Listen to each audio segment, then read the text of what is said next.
Hi everyone, this is Mark. Welcome back to my channel. Today I'm going to talk about the stock market crash, why the bureaucrats in Washington DC are crashing the stock market, what's going to happen in the near future, and how I'm going to respond. If you could help me out with that YouTube algorithm and crush that like button, and if you don't want to miss any of my future videos, go ahead and subscribe as well. The stock market actually dropped 3%, even though employers hired more workers than was expected. What happened? Well, in typical Wall Street thinking, good news is actually bad news. The strength in the economy is actually bad for the stock market in that it means that inflation may not come down as much as the Federal Reserve was hoping, so they may continue to raise interest rates. And higher interest rates is bad for stocks. Investors and people forecasting both the stock market and the economy have been wearing rose-colored glasses all year long. Despite the actions of the Fed, which has been aggressively raising interest rates all year long, unemployment has remained low at 3.5%. Job openings have remained high at 10.1%, and consumers have continued to spend. That's all good news for the economy, bad news for the Federal Reserve and inflation. Stocks have already dropped 20% this year, but investors continue buying into those dips in the hopes that they're buying at the low of the stock market, and the stock market continues dropping. Investors continue purchasing stocks with the hope that the last interest rate hike by the Federal Reserve would be the last, but it's not, and the economy continues to be alarmingly strong, which is not the news that the Federal Reserve is looking for. I have no idea what these people are thinking about when they're making these decisions and predictions. Clearly, they're making their decisions on a hope and a prayer. They're not looking at the economy, which continues to be strong, or inflation, which continues to be high, and they're also not listening to the Federal Reserve. The Federal Reserve governors continue to say repeatedly that they will tame inflation, and if the economy gets hurt by those rising interest rates, that's the price that the Federal Reserve is willing to pay.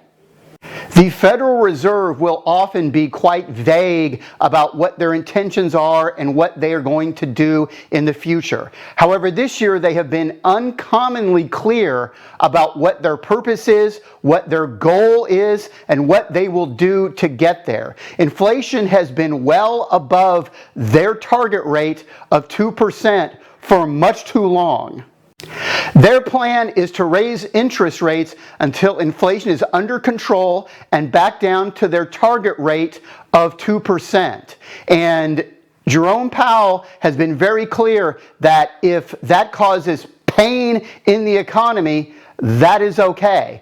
If the stock market drops another 20%, the Federal Reserve will live with that. If unemployment rises to 5% or 6%, and that's what it takes to get inflation down to the 2% rate, again, Jerome Powell and the Federal Reserve is okay with that.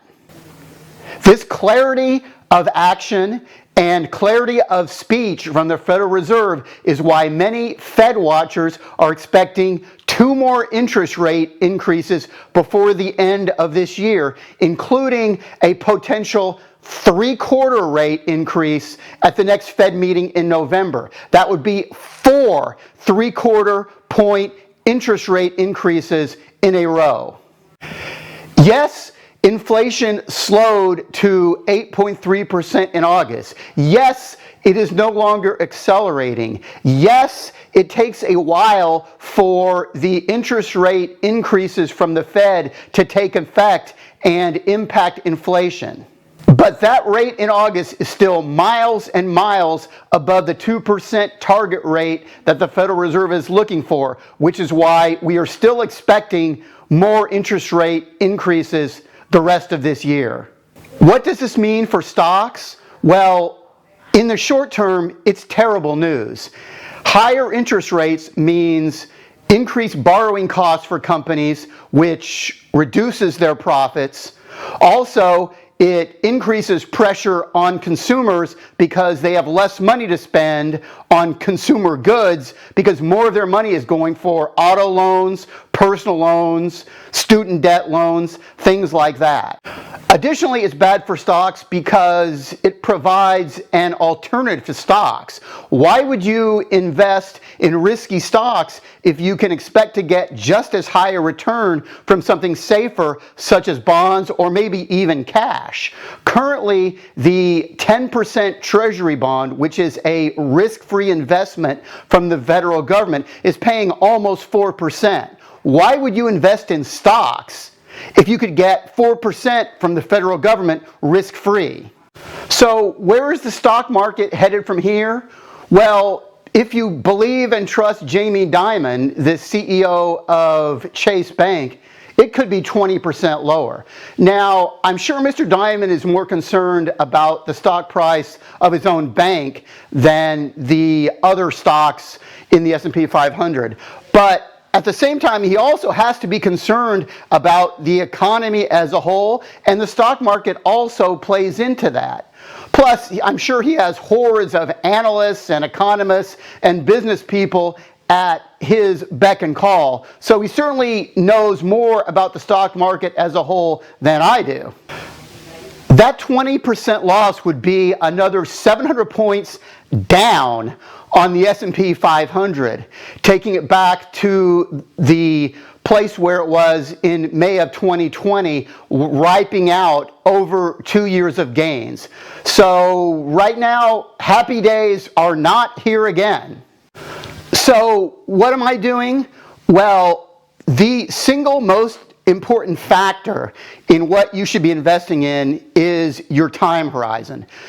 The sooner you need the money, the less risky the investment you should be in. If you need it right away, it's got to be cash. A little bit longer, bonds. A little bit longer, the stock market. My time frame is still in the 6 to 9 year range, so I'm still fully invested in stocks. I'm continuing to make purchases every 2 weeks into my 401k, my retirement accounts, that's also going into stocks. And for some individual stocks, I'm looking at various investments that are fairly downtrodden, to be honest. Some of them have lost a lot of money, and I'm looking to purchase at this lower rate, expecting them to go up in the future. What I am not doing is selling and locking in a loss at the bottom. That's exactly what I didn't do also in 2008.